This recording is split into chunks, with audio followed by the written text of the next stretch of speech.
అందరికీ నమస్కారం. Delhi liquor scam అనాలా లేదా ఢిల్లీ లిక్కర్ గేమ్ అనాలా? గేమ్ అయితే లాభపడింది ఎవరు, నష్టపోయింది ఎవరు?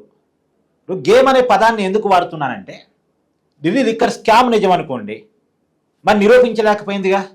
ఈ దేశంలో అతిపెద్ద విచారణ సంస్థలు CBI and ED, central bureau of investigation, enforcement directorate విచారించాయి. ఇంతకంటే పెద్ద విచారణ సంస్థలు మన దేశంలో ఇంకేం లేవు.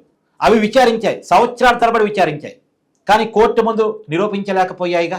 ఇప్పుడు బీజేపీ వాళ్ళు, కేంద్రంలో అధికారంలో ఉన్నవాళ్ళు ఢిల్లీ లిక్కర్ స్కామ్ నిజం అని చెప్పేసి నమ్మించారు, ఎన్నికల్లో ఆమ్ ఆద్మీని ఓడించారు. ఇప్పుడు నిజమని బీజేపీ వాదించదలుచుకోండి, మరి కేంద్ర ప్రభుత్వ దర్యాప్తు సంస్థల ఫెయిల్యూర్ని బీజేపీ ఇక్కడ ఒప్పుకొని తీరాలి. సంవత్సరాల తరబడి విచారించి వాస్తవాన్ని, ఆధారాన్ని కోర్టు ముందు పెట్టలేకపోయాయి అనేదాన్ని బీజేపీ ఒప్పుకోవాలి. లేదు అంటే ఇది పూర్తిగా అబద్ధమన్న అయి ఉండాలి. కోర్టు ఈ కేసును కొట్టివేసింది కాబట్టి ఇది కేవలం ఎలాంటి ఆధారాలు లేకపోయినా రాజకీయ కక్ష సాధింపు కోసం, ఆమ్ ఆద్మీ పార్టీని దెబ్బతీయటం కోసం, ఢిల్లీ అధికారాన్ని కైవసం చేసుకోవడం కోసం, ఆమ్ ఆద్మీ పార్టీ మీద మరకలు వేయటం కోసం, తమ రాజకీయ ప్రత్యర్థులను దెబ్బతీయటం కోసం బీజేపీ కేంద్రంలో ఉన్నటువంటి తన అధికారాన్ని అడ్డం పెట్టుకొని పెట్టిన కేసు కక్ష సాధింపు అయి ఉండాలి. ఏదో ఒకటి అయి ఉండాలి. నిజమైతే ఫెయిల్యూరు, అబద్ధమైతే కక్ష సాధింపు. అందుకనే ఢిల్లీ లిక్కర్ స్కామ్ అంటాం కంటే ఢిల్లీ లిక్కర్ గేమ్ అని నేను వాడుతున్నాను. ఈ లిక్కర్ గేమ్లో విజయం సాధించింది, సక్సెస్ అయింది ఖచ్చితంగా బీజేపీ. ఈ లిక్కర్ స్కామ్ని చూపించి జనాల్లోకి వెళ్ళి కేజ్రీవాల్ని విలన్ చేయగలిగింది. ఢిల్లీలో ఆమ్ ఆద్మీ పార్టీకి వరుసగా దక్కుతున్న విజయాన్ని ఆపగలిగి ఆమ్ ఆద్మీని ఓడించి ఢిల్లీ రాష్ట్రాన్ని బీజేపీ కైవసం చేసుకోగలిగింది. ఎంతలా అంటే కేజ్రీవాల్ పొలిటికల్ లైఫ్ని కొలాప్స్ చేసింది. ఒక టైంలో బీజేపీకి దేశంలో ఎదుగుతున్న రాజకీయ ప్రత్యర్థిగా కేజ్రీవాల్ మారాడు. ఆ మారినటువంటి కేజ్రీవాల్ పొలిటికల్ లైఫ్ని ఈ ఒక్క కేసు పెట్టి కిల్ చేయగలిగింది. కనీసం కేజ్రీవాల్ దేశంలో బీజేపీకి పోటీ ఇవ్వడం పక్కన పెడితే సొంత ఢిల్లీలో అధికారాన్ని కోల్పోవడం మాత్రమే కాకుండా ఎమ్మెల్యేగా కూడా ఓడిపోయాడు. నేను లాస్ట్ వీడియోలో కూడా చెప్పాగా, ఎమ్మెల్యేగా కూడా కేజ్రీవాల్ ఓడిపోయాడు. సో ఇది జరిగినటువంటి, అంటే ఆమ్ ఆద్మీకి పొలిటికల్గా లైఫ్ కిల్ అయింది కేవలం ఈ ఒక్క కేసు వల్ల. బీజేపీకి ఒక రాష్ట్రంలో ఇక రాదు అంటే అంత కష్టంగా ఉన్నటువంటి ఢిల్లీ రాష్ట్రంలో అధికారం వచ్చింది. పార్లమెంట్ ఎన్నికల్లో కూడా బీజేపీకే ఎడ్జ్ వచ్చింది ఢిల్లీ రాష్ట్రంలో. ఢిల్లీలో మాత్రమే కాదు, ఈవెన్ దో బీజేపీకి మరో రాజకీయ ప్రత్యర్థి, జాతీయ పార్టీగా మారామని చెప్పుకుంటున్నటువంటి బీఆర్ఎస్ని కూడా దెబ్బ కొట్టగలిగారు ఈ కేసుతోటి.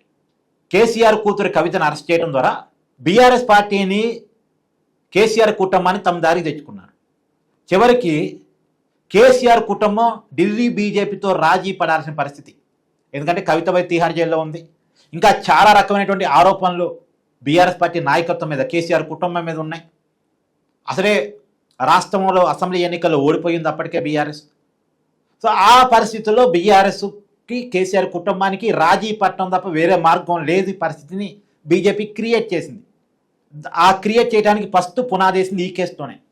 బీఆర్ఎస్ పార్టీ, కేసీఆర్ కుటుంబం పార్లమెంట్ ఎన్నికల సమయంలో బీజేపీతో రాజీ పడి పార్లమెంట్ ఎన్నికల్లో బీజేపీ కోఆపరేట్ చేసింది. బీఆర్ఎస్ ఓట్ బ్యాంక్ అంతా కూడా బీజేపీకి వెళ్ళి షిఫ్ట్ అయిపోయింది.